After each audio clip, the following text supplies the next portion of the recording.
Okay, this question is the AP 2020 test review question number 3. So this is what I'm kind of expecting to see on the AP test in a way. This is a gravimetric analysis question. Actually, another teacher from the AP classroom wrote this question out. And so anyway, but this is kind of what they're thinking, and kind of I agree is what's going to be like on the AP test. This is a gravimetric type of analysis type of question, which is a pretty big topic in AP. So write the balanced ionic equation for NaCl plus AgNO3. Okay, so what they're doing is they have this mixture of salt and sugar, and what they're trying to do is figure out if you look ahead a little bit, they're trying to figure out what percent of the mixture is just sodium chloride.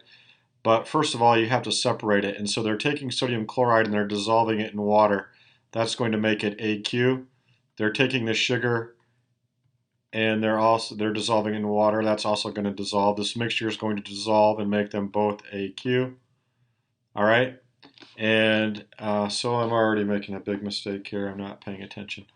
All right. So anyway, here's what's going to happen. After the salt and sugar are both dissolved, they're going to add some silver nitrate to the mixture of salt and sugar. And what silver nitrate? It's also going to be AQ. Remember, all nitrates are AQ. We're going to have a reaction, and it's going to be a double replacement, and you're going to get sodium nitrate, NaNO3. Remember that all nitrates are AQ, but the silver will form silver chloride, which will end up making a solid precipitate. So that's going to be AgCl solid. Okay, now this equation's already balanced, but it wants the net ionic equation. So on these precipitation reactions, you just cross off things that are AQ on both sides. And so the sodium and the nitrate. So anyway, you have chloride ions plus silver ions, and that's going to make silver chloride solid. Okay, and I should put AQ down here. Okay, that's your net ionic equation.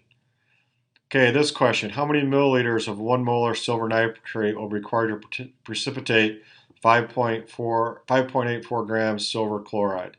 So you just write down what you start with, 5.84 grams silver chloride. All right. Now you have to change to moles. And so anyway, you would just go 1 mole silver chloride.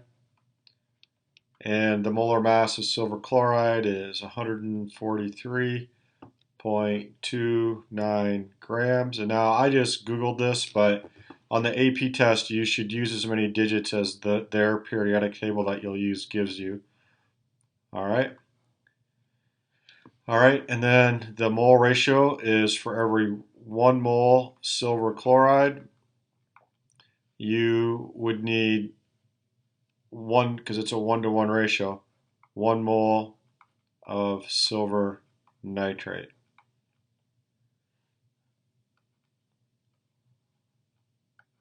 Okay, that's the mole ratio from the equation. Then you're going to use the molarity in the problem. So the molarity is 1.0 moles of silver nitrate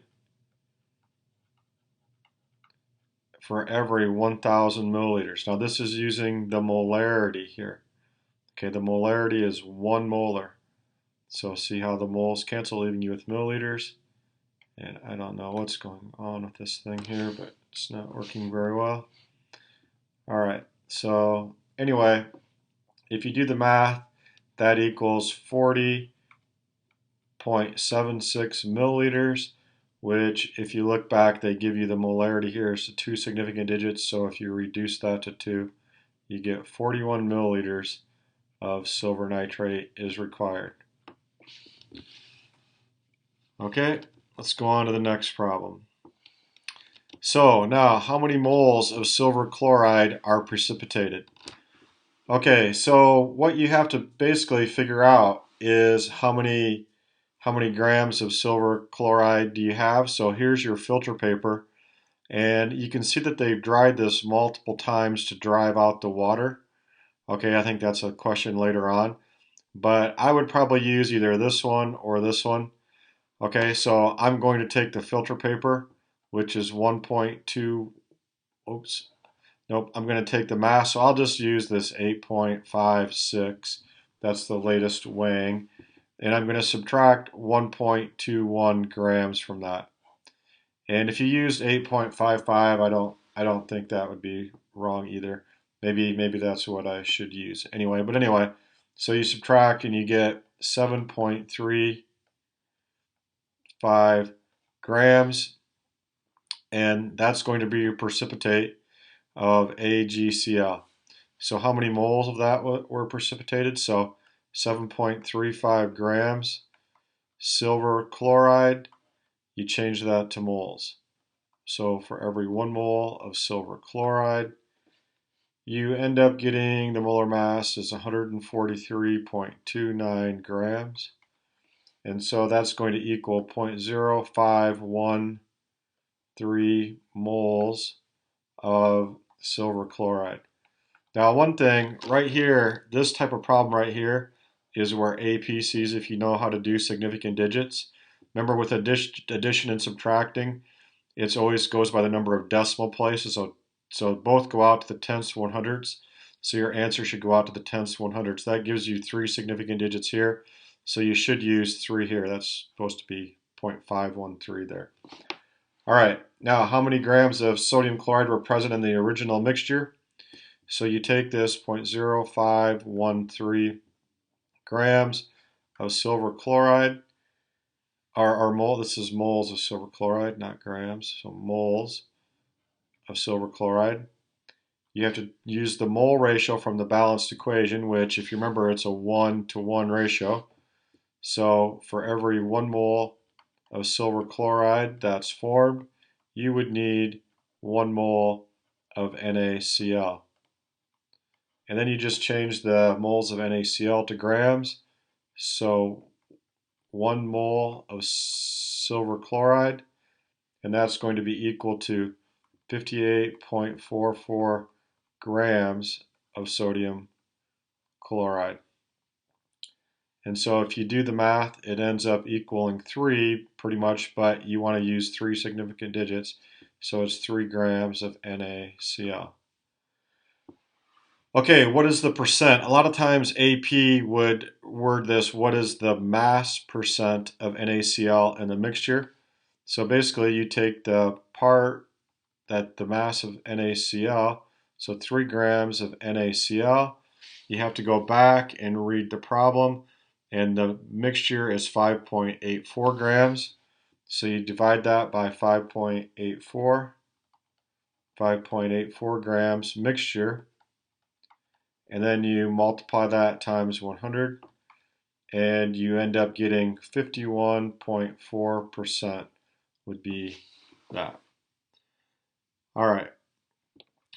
Why did the student dry and mass precipitate and filter paper 4 times? Okay, I think they did it because they're trying to drive off the water. They're trying to dry it to a constant mass.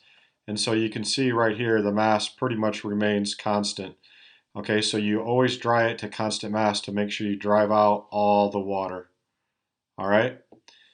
So the sample actually contained 58.7% salt and 43.3% sugar. How does your result from E compare to the actual? Okay. So if you look at it, it's 56% salt, but we ended up getting 51.4% salt. All right. So one thing, there's a couple things that could have actually happened, and so one of the things is maybe it didn't react completely with the silver nitrate, and then you would have fewer moles of AgCl being precipitated. You could have maybe not dissolved all the stuff, and if all the salt doesn't, the sodium chloride doesn't go through the filter paper, there's not going to be enough of it to precipitate at the end. So if you look at the attached answer key, I kind of worked out a problem to show like kind of how it worked out there. All right. Okay, based on the data above, determine the nitrogen to oxygen bond energy for NO3. Okay, remember bond energy. Okay, that's going to be equal to the bonds broken. And remember, you need to break the bonds, subtract the energy released when bonds form. So it's the energy to break the bonds minus the energy when bonds form. So basically what we, oops, I don't know what that is. Okay, so what we have to end up doing is we have to figure out the structure here. So we got N2, so that's N triple bond N, okay, plus 3 O2. So O2 is O double bond O. Now we got 3 of those. That's going to give 2 NO3. Now NO, O, remember one of them's a double bond.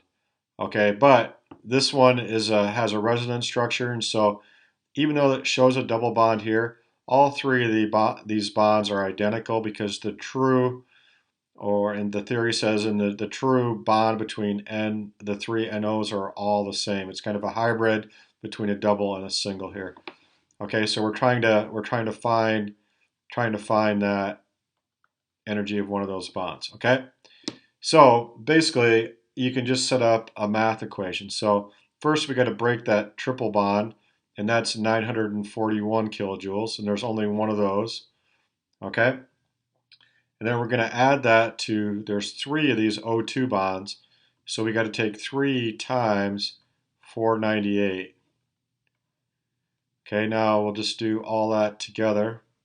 So that's the bonds that we got to break, and then we're going to subtract the energy, but that's one of these here, and I forgot that we need 2 of these. And there's 1, 2, 3, so 2 times 3 is 6. There's 6 bonds there. They all have the same energy, but we don't know what it is. So we're going to go minus 6. X is the energy of one of these bonds. Okay, but there's 3 times 2, there's 6 of them. And that's going to equal the delta H for this reaction, which is a negative 414. Now, if you just solve that for X, you would get that X equals 475, and that's going to be 475 kilojoules per mole. All right, and so that's how that ends up being. Okay, using Lewis structure, explain the value from H considering NO has a bond energy of 201 and NO has 607. So remember that nitrate, it ends up making, oops, has these resonance structures where you can have, like, you would show it on paper like this, and so you're showing the double bond in 3 different positions. Okay, now I'm not going to put the electron dots on there, but anyway, the double bond can be shown in 3 different spots. Now, in reality, or how the theory goes, that actually these bonds are a hybrid of a single and double bond. Okay, it's just impossible really to show it on paper. So instead they show it in 3 different positions. Okay, but the true bonds are hybrids. So this bond and this bond, they have the same energy because this one's really not a double bond, this one's really not a single bond. It's something in between a single and a double that we don't illustrate on paper. And so that's why the energy is somewhere in between 201 and 607, which what we got was 475, which is somewhere in between that. All right, that's it for this video.